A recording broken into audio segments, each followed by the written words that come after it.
Hello viewers, পরীর রাজা পরিচালন চ্যানেলে আপনাদের সবাইকে স্বাগত।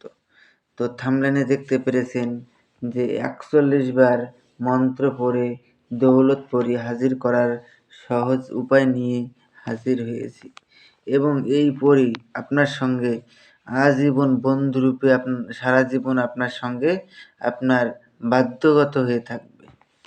তো অনেকই সাধনা রয়েছে আমার চ্যানেলে, সব সাধনা কার্যকারী সাধনা, আমার নিজের পরীক্ষিত সাধনা। তাই আমি আপনাদেরকে বলবো যে আপনারা প্রয়োগ করুন, অবশ্যই এর সুফল পাবেন এবং এই পরীকে দিয়ে আপনারা ভালো খারাপ জায়েজ না জায়েজ সব ধরনের কাজ করাতে পারবেন। তো অনেক ভাই আছে, আপনারা আমাকে ফোন করে বলেন যে এটা কি কি কাজ করবে।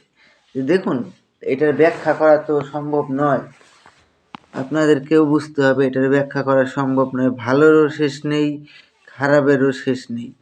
তাই আমি আপনাদেরকে শর্টে বলে দিচ্ছি, ভালো খারাপ দুই ধরনেরই কাজ করে দিবে এবং তান্ত্রিক লাইনের যাবতীয় কাজ এই পরীকে দিয়ে আপনারা করিয়ে নিতে পারবেন।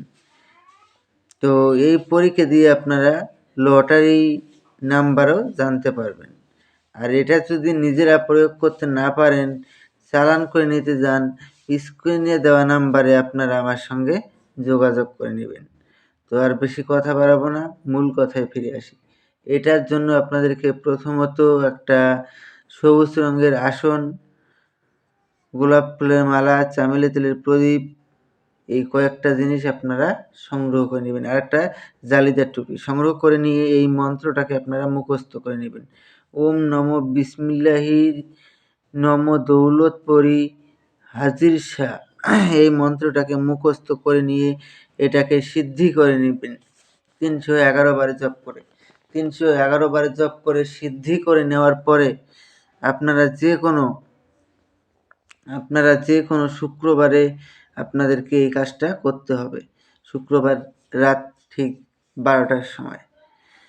তো এটার জন্য আপনাদেরকে প্রথমে আমার কাছ থেকে অনুমতি নিতে হবে। অনুমতির জন্য আমার চ্যানেলটাকে সাবস্ক্রাইব করবেন, লাইক করবেন, শেয়ার করবেন এবং তারপরে আপনারা আমার কাছে কমেন্টে অনুমতি চাবেন, আমি আপনাদেরকে অনুমতি দিয়ে দিব।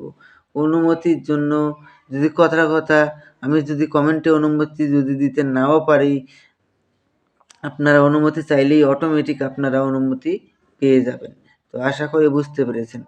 তো তারপরে আপনারা শুক্রবার রাত ১২টার সময় বসে এই মন্ত্রটাকে ৪১ বার জপ করবেন। ৪১ বার জপ করার সঙ্গে সঙ্গেই দেখবেন দৌলত পরী আপনার সামনে ধন দৌলত নিয়ে প্রকট হয়ে যাবে। যখন প্রকট হবে, পরীর গলায় আপনারা গোলাপ ফুলের মালা পরিয়ে দেবেন। মালা পরিয়ে দেওয়ার সঙ্গে সঙ্গে ও আপনার বশ্যতা স্বীকার করে নেবে। তারপরের থেকে ওকে আপনি যা আদেশ করবেন সেই আদেশ অনুযায়ী চলবে। একে আপনি বউ রূপে বা বন্ধু রূপে বা স্ত্রী রূপে বা বোন রূপে, প্রেমিকা রূপে, যে কোনো রূপে আপনি রাখতে চান এই পরীকে ওই রূপেই রাখতে পারবেন, কোনো সমস্যা হবে না। তারপরে আপনারা বলবেন যে আপনাকে কী নামে ডাকলে পরে আপনি আমার সামনে এসে প্রকট হবেন। উনি আপনাকে একটা নাম বলে দেবে, ওই নাম ধরে যখনই ডাকবেন তখনই সে আপনার সামনে এসে প্রকট হবে। তো আশা করি বুঝতে